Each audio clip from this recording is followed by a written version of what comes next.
डाली डाली फूलों की तुझको बुलाए रे मुसाफिर मेरे उत्तराखंड में। उत्तराखंड हेरिटेज मीडिया लेकर आया है फुलवारी में चर्चा। पूर्व डीजीपी उत्तराखंड और उम्दा लेखक श्री अनिल रतूड़ी जी के साथ उनके निवास स्थान फुलवारी में, जहां से हम जुड़ेंगे आपके साथ। नमस्कार, स्वागत है आप सभी का आपके अपने YouTube चैनल में जिसका नाम है Uttarakhand heritage media, where we present the truth and highlight the essence of Uttarakhand.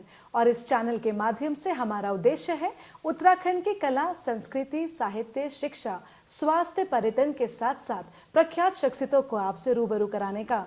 और इसी क्रम में हम लेकर आए हैं फुलवारी में चर्चा सीरीज, जहां पे हम करते हैं चर्चा उत्तराखंड के पूर्व डीजीपी एवं उम्दा लेखक श्री अनिल रतूड़ी जी के साथ, उन्हीं के निवास स्थान फुलवारी में। और आज की चर्चा का हमारा विषय है भारतीय दर्शन एवं पश्चिम साहित्य। तो चलिए होते हैं सर से रूबरू। नमस्कार सर। नमस्कार। स्वागत एवं अभिनंदन। नमस्कार सर, आजकल आज के संसार में अंग्रेजी का जोर है, तो क्या अंग्रेजी साहित्य और पश्चिम के साहित्य में भारत का कोई प्रभाव रहा है? हाँ, बिल्कुल रहा है। और जैसा आप जानते हैं, यहाँ जब अंग्रेज़ों का शासन हुआ तो उस दौरान कुछ यहाँ के जो क्लासिकल ग्रंथ थे उनको ट्रांसलेट अंग्रेज़ी में किया गया और अन्य यूरोप की भाषाओं में भी किया गया। और उससे काफ़ी जो पश्चिम में हमारे भारतीय जो साहित्य है और जो हमारा दर्शन है उसके बारे में जानकारी हुई। तो उससे मैं ये कहूँगा कि यूरोप का जो साहित्य है उस काफ़ी प्रभाव पड़ा। और विशेष तौर से अमेरिका के जो लेखक थे 20वीं शताब्दी में, 19वीं शताब्दी में ट्रांसेंडेंटलिस्ट जो थे वो उससे उन पे भी बहुत प्रभाव पड़ा। सर, भारत का कौन सा सबसे पहला क्लासिकल टेक्स्ट है जिसका अनुवाद अंग्रेजी में हुआ? मेरे ख्याल से सबसे पहले, वैसे तो पर्शियन में पहले बहुत सारे हुए थे, लेकिन अंग्रेजी में एक चार्ल्स विल्किंस नाम के व्यक्ति थे जिन्होंने 1785 में भागवत गीता को अंग्रेजी में ट्रांसलेट किया। और उसके बाद भागवत गीता की जो ग्रेटनेस है, उसकी फिलॉसफी की और उसकी लिटरेचर की, उसकी जानकारी वेस्ट में हुई और उससे बहुत सारे लिटरेचर को उसने प्रभावित किया। सर, अमेरिकन ट्रांसेंडेंटलिस्ट का भी भारतीय दर्शन का प्रभाव रहा है, तो इसके बारे में आप क्या कहना चाहते हैं? यूरोप में जब अंग्रेजी में इसका ट्रांसलेशन मिल गया और गीता का प्रभाव वहाँ पड़ा, फिर धीरे धीरे उपनिषद भी वहाँ गए, तो उसका प्रभाव यूरोपियन लिटरेचर का अमेरिकन पे पड़ा। और अमेरिका में खास तौर से दो व्यक्ति मेरे दिमाग में आ रहे हैं। एक तो रैल्फ डब्ल्यू एमरसन, उन्होंने तो एक वो भी ट्रांसेंडेंटलिस्ट थे और उन्होंने एक कविता लिखी थी उस दौरान जो कि 1850 के दशक में, जिसका नाम था ब्रह्मा। मैं उसकी कुछ पंक्तियां पढ़ के सुनाना चाहता हूं। बेशक sir. If the red slayer think he slays और if the slain think he slain, they know not well the subtle ways I keep and pass and turn again. ये बिल्कुल आप देखेंगे इसमें जो हमारे यहाँ जिस प्रकार की परिकल्पना ब्रह्मा के बारे में है और जो परमात्मा के बारे में है वो हम इसमें देखते हैं। और इसी का प्रभाव बाकी अन्य ट्रांसेंडेंटलिस्ट पे, उन्हीं के एक मित्र थे जिनका नाम एच डी थोरो था। आपने थोरो का नाम सुना होगा। थोरो ने वॉल्डन पॉन्ड, एक जगह थी मैसाचुसेट्स में, एक जगह पड़ती है कॉन्कॉर्ड अमेरिका में, और वहां उन्होंने एक वॉल्डन पॉन्ड एक जगह है जहां उन्होंने जाके एक प्रकार से सेज जैसे साधु होता है उस प्रकार से उन्होंने एक अपना एक लकड़ी का मकान बना के वहां रहे और एक प्रकार से एसेटिक जीवन बिताने के, जैसे भारत में हमारे यहाँ सन्यासी रहता है, उस प्रकार से सभ्यता से अलग रहकर अपनी आत्मा से कैसे आप जो है रूबरू हो सकते हैं और एक स्पिरिचुअल जर्नी उन्होंने करी थी। तो वो भी एक इसी प्रभाव में पड़ा। इनफैक्ट एच डी थोरो का प्रभाव लेटर ऑन आपने देखा होगा सिविल डिसोबीडियंस में हमारे महात्मा गांधी जी पे भी पड़ा और मार्टिन लूथर किंग पे भी पड़ा, जो जूनियर मार्टिन लूथर किंग थे, और बाद में ओबामा ने भी उसका काफी तारीफ करी है। तो इस प्रकार अमेरिकन ट्रांसेंडेंटलिस्ट पर भी हमारे साहित्य का, पुराने जो हमारे दर्शन है भारत का क्लासिकल, उसका प्रभाव पड़ा है। जी बिल्कुल सर, अभिज्ञान शकुंतलम का किसने अनुवाद किया था? आपने नाम सुना होगा विलियम जोन्स, जिन्होंने 1789 में अंग्रेजी में कालिदास की जो संस्कृत क्लासिकल ड्रामा है अभिज्ञान शकुंतलम, हम लोग सब उससे ज़्यादातर लोग भारत में भिज्ञ हैं, उन्होंने इसको अंग्रेजी में ट्रांसलेट किया और उनका जो ट्रांसलेशन था वो फिर यूरोप गया। यूरोप में उसका जर्मन ट्रांसलेशन हुआ जी। और जर्मन ट्रांसलेशन होने के बाद आपने नाम सुना होगा एक बहुत बड़े दार्शनिक, कवि और साहित्यकार जर्मनी के हुए हैं जिनका नाम था वुल्फगैंग गेटे। गेटे जो है उन्होंने एक बड़ा फेमस और बड़ा विख्यात प्ले लिखा है जिसका नाम है फॉस्ट। जी। तो फॉस्ट जो यूरोप में इतना बड़ा एक साहित्यिक ग्रंथ माना जाता है, उसको उस पर हमारे कालिदास जी का जो अभिज्ञान शकुंतलम है उसका प्रभाव पड़ा। अभिज्ञान शकुंतलम में जो शुरू होता है वो एक प्रोलॉग है और उस प्रोलॉग में जो एक्टर हैं और जो डायरेक्टर है थिएटर का वो आपस में बात कर रहे हैं। तो जो ये इस प्रकार की जो ये मेथडोलॉजी थी, ये मेथड जो कालिदास का उस जमाने में आज से 2000 साल पूर्व जो लिखा गया, इससे गेटे बहुत प्रभावित हुए जी। और उन्होंने यहां तक कहा था कि ये हमारे पूर्व के कालिदास को उन्होंने पूर्व का शेक्सपियर कहा। बिल्कुल। और जो फॉस्ट है उसमें जो उन्होंने जर्मन में लिखा उसको उन्होंने प्रोलॉग में उसी प्रकार का एक इनिशिएटिव और इसी प्रकार का उन्होंने जो प्रभाव उन पर पड़ा था उससे उन्होंने लिया था। सर, रविंद्रनाथ टैगोर जी ने गीतांजलि बंगला को स्वयं ही अंग्रेजी में अनुवाद किया था, तो इस बारे में आप क्या कहना चाहेंगे? हाँ बिल्कुल, जैसा जहां तक हम क्योंकि बात कर रहे हैं हमारे अपने यहाँ के साहित्य के और दर्शन का जो प्रभाव है वो पश्चिम के साहित्य पर, यूरोप पे और अमेरिका पर कैसे पड़ा, तो हम लोग सब अवगत हैं। रविंद्रनाथ टैगोर जी ने गीतांजलि, वैसे तो उन्होंने बहुत सारे लिटरेचर लिखा है बांग्ला में, और उन्होंने गीतांजलि 1910 के आसपास उन्होंने अपनी बांग्ला में लिखी थी। और गीतांजलि मतलब एक अंजल में गीत है, गीत जो प्रभु को समर्पित है। और जो दर्शन हमारे यहाँ देश में सनातन जो दर्शन है उसी के संदर्भ में यह एक कविता लिखी गई थी। और बांग्ला में ये क्योंकि ओरिजिनली लिखी गई थी तो इसका वेस्ट में और यूरोप में इसके बारे में कोई जानकारी नहीं थी।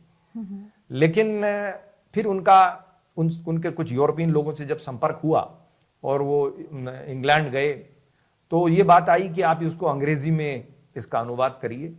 तो उन्होंने स्वयं उसको अंग्रेजी में अनुवाद किया और 1912 के आसपास उन्होंने इसका अनुवाद किया था। और आपने एक नाम सुना होगा, वो भी अंग्रेजी साहित्य के नोबेल लॉरिएट रहे हैं, W.B. येट्स जी। तो W.B. येट्स से जब उनकी मुलाकात हुई, एर्जा पाउंड और W.B. येट्स दोनों ही नोबेल प्राइज विनर्स थे जी। उन्होंने जब उनकी इस कविता को देखा, गीतांजलि को, अंग्रेजी का जो उनका अनुवाद स्वयं का रविंद्रनाथ टैगोर जी का था, तो एर्जा पाउंड ने शायद उसको थोड़ा सा ठीक किया, W.B. येट्स ने भी उसमें कुछ किया, और W.B. येट्स ने उसका एक प्रकार से प्रेफेस लिखा जी। जो फॉरवर्ड है वो W.B. येट्स ने लिखा। और गीतांजलि का जब अंग्रेजी में वहां जो साहित्यिक सर्कल था उसमें जब वो मूव करी पुस्तक, तो उसका एकदम इलेक्ट्रीफाइंग प्रभाव पड़ा। और वो है भी बड़ी पावरफुल कविता है। मुझे कुछ उसकी पंक्तियां याद आती हैं। शुरुआत जो खुलती है उसके में कुछ इस प्रकार की पंक्तियां हैं। Thou has made me endless, such is thy pleasure, this frail vessel thou emptiest again and again and fillest it ever with fresh life। ये एक प्रकार से हमारे जो हमारी सभ्यता में ये माना जाता है कि शरीर में आत्मा आती है और फिर शरीर खत्म हो जाता है, फिर दूसरा पुनर्जन्म होता है, और एक प्रकार से परमात्मा बार बार उस आत्मा को दूसरे शरीरों में पुनर्जन्म करता है। तो इसमें उसी प्रकार का उन्होंने एक दर्शन दिया है। और आप सब लोग अवगत हैं 1913 में रविंद्रनाथ टैगोर जी को फिर गीतांजलि के लिए नोबेल प्राइज भी मिला। बिल्कुल सर।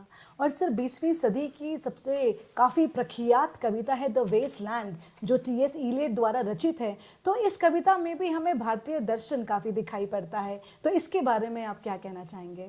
तो अभी जैसा आपने अभी पूर्व में प्रश्न पूछे थे, आप जानते हैं भागवत गीता ट्रांसलेट हो गई, अभिज्ञान शाकुंतलम ट्रांसलेट हो गया, हमारी उपनिषद भी ट्रांसलेट हुई जी।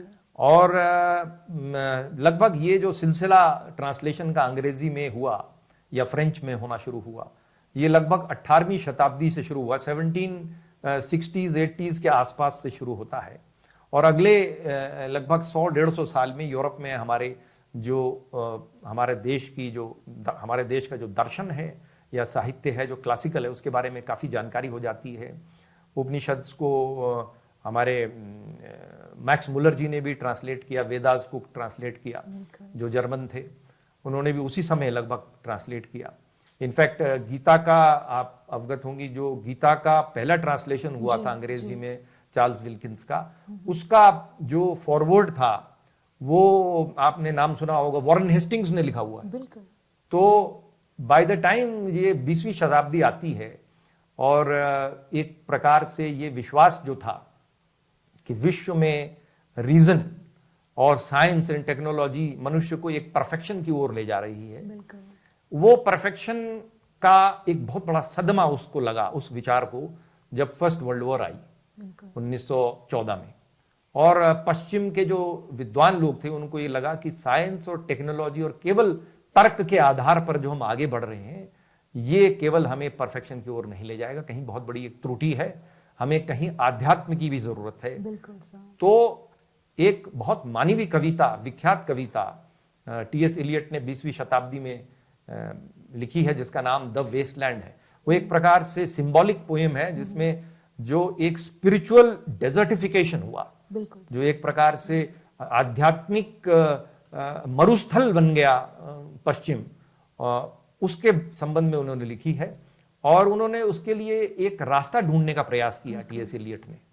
और उस कविता में उन्होंने सारे संसार के, चाहे वो इजिप्शियन हो, फेनिशियन हो, रोम हो, ग्रीस हो, जर्मन, लैटिन, अंग्रेजी, सारे उन्होंने साहित्य और दर्शन को उन्होंने लिया और बड़े चमत्कारी बात यह निकली कि उनको उसका जो मनुष्य जाति के लिए एक प्रकार से जो आंसर मिला, जो उत्तर मिला, वो भारत की जो बृहदारण्यक जो हमारी उपनिषद है उसमें मिला।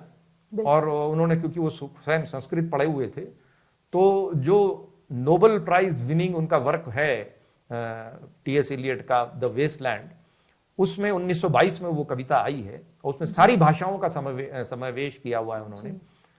उसमें उन्होंने जो लास्ट पार्ट है उसका, व्हाट द थंडर सेड, वो मतलब एक प्रकार से, हाँ, यहाँ जो हमारे प्रजापति का जो कॉन्सेप्ट है उसमें बिजली चमक रही है और उसमें दा दा दा, तो इनफैक्ट मैं उसकी कुछ लाइनें आपके समक्ष पढ़ना चाहूंगा। बिल्कुल sir. What the thunder said, Ganga was sunk, the limp leaves waited for rain while the black clouds gathered far distant over हिमावंत। ये हिमावंत हमारा जो यहाँ हिमवंत है, हमारा जो हिमालय है। The jungle crouched, humped in silence, then spoke the thunder, da data da dayadabam da damayate शांति शांति शांति। एक प्रकार से टी.एस. इलियट का यह कहना है कि मनुष्य के भीतर असुर भी है, मानव तो है ही, और देव भी है जिसकी उसमें बनने की संभावना है। तो एक प्रकार से जब वो थंडर बोला, जब बिजली चमकी, तो सब को अपना, मनुष्य ने भी भगवान की तरफ देखा, असुर ने भी देखा और देवों ने भी देखा, तो वहां से आवाज आई दा दा दा।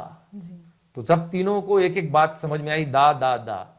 तो असुर ने पूछा कि दा का क्या मतलब है, तो प्रजापति ने उन्हें कहा दयादवम, आप दया करिए, कंपैशन रखिए।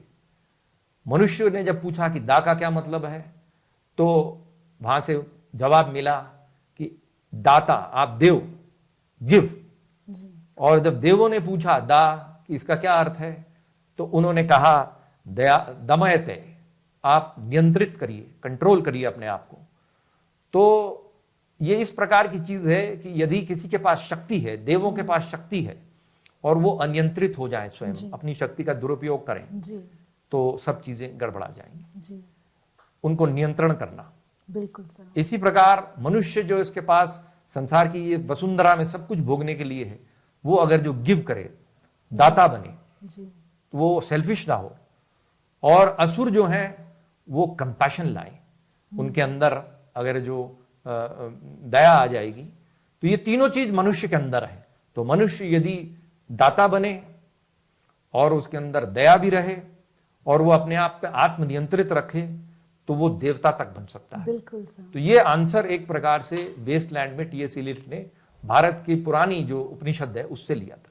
सर, वास्तव में साहित्य अपने आप में एक ऐसी कला है जिसमें लेखक अपने विचारों को, अपने भावों को कलम के माध्यम से बहुत खूबसूरती से अभिव्यक्त करता है। और आपने भारतीय दर्शन और पश्चिम साहित्य के बारे में हम सभी का ज्ञानवर्धन किया। सर, मैं चाहूँगी कि आप यूं ही हम सभी का ज्ञानवर्धन करते रहें। तो दर्शकों, ये थे हमारे साथ श्री अनिल रतूड़ी जी, जिन्होंने भारतीय दर्शन और पश्चिम साहित्य के ऊपर हम सभी का ज्ञानवर्धन किया, हमसे फुलवारी में चर्चा की। इसी उम्मीद के साथ कि जल्द टीम उत्तराखंड हेरिटेज मीडिया जल्द हाजिर होगी आप सभी के साथ एक नए एपिसोड के साथ। आप श्री अनिल रतूड़ी जी को और मुझे दीजिए इजाजत। नमस्कार। डाली डाली फूलों की तुझको बुलाए रे मुसाफिर, मेरे